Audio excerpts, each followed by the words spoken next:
So we've already found the net magnetic field.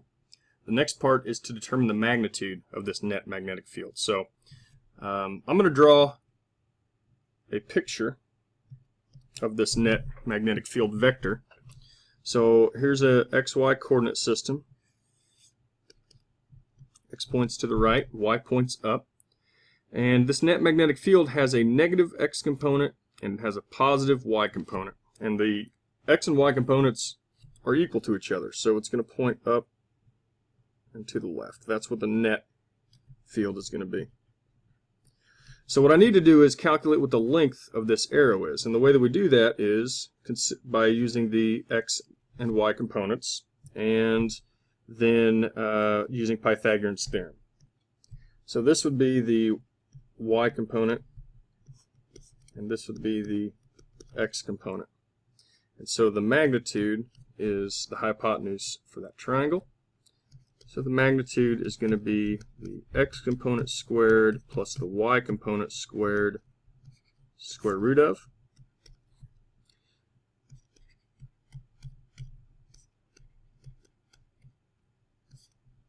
That's squared.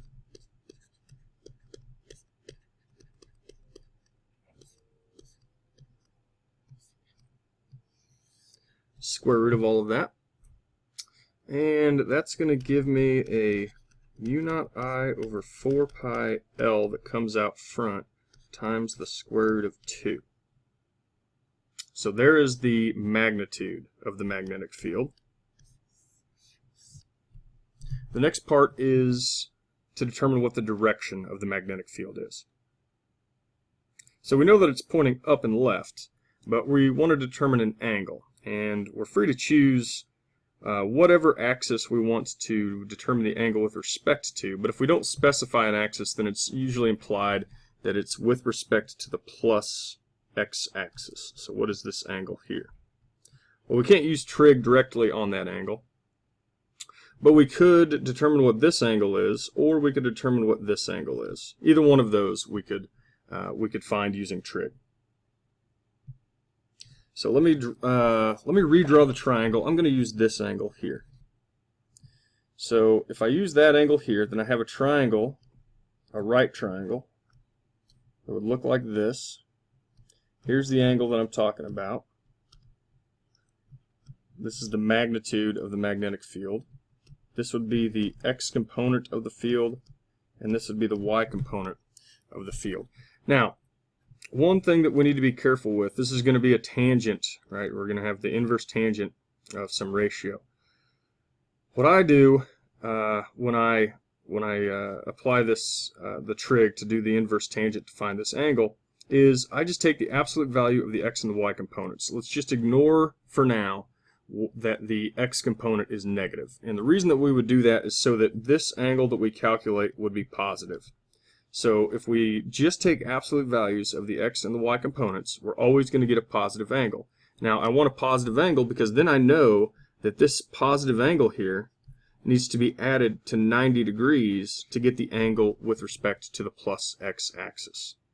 So tangent of this angle that I have drawn in this triangle theta is going to be the opposite over the adjacent, so it's going to be the absolute value of the X component over the Y component. Now, typically you see that the tangent of this angle is the Y component over the X component.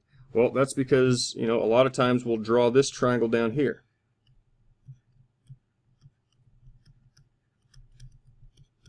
And in that case, tangent of that angle is the Y component over the X component. It's not a formula to memorize. Just draw the triangle and remember that it's opposite over adjacent. So for this angle theta, the opposite side is the X component, the adjacent side is the Y component. If I were to use this triangle, well then I would, to calculate what the angle with respect to the plus x-axis was, I would have to take 180 degrees and then subtract this angle phi. Alright, so I've got the X and the Y components. Let me go back up here. Yeah, I have the X and the Y components. I'm going to take the absolute value of those. So I've got u naught I over 4 pi L over mu naught I over 4 pi L, which is equal to 1.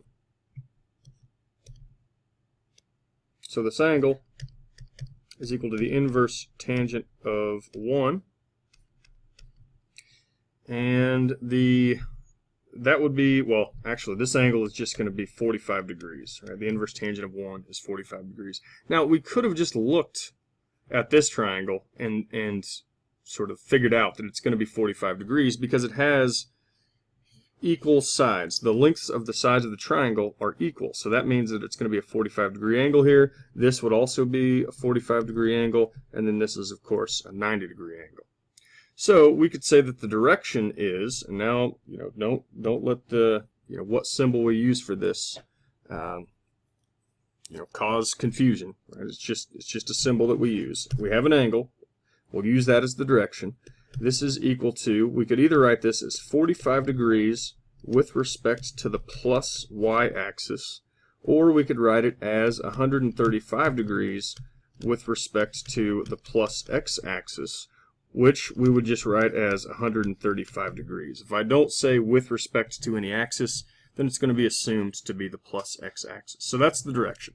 So we have the magnitude and the direction now. If we have the x and the y components of a vector, we can always determine what the magnitude and direction is going to be. The important thing to remember for these types of problems is that the magnetic field is a vector, and you can't just add the magnitudes of vectors together. Right? You have to draw a picture that shows what direction all of the vectors are pointing, and then you have to do vector addition. So we couldn't just calculate what the magnitude of the field due to all of these currents was and add those together. We really have to write down the x and the y components before we can add them together.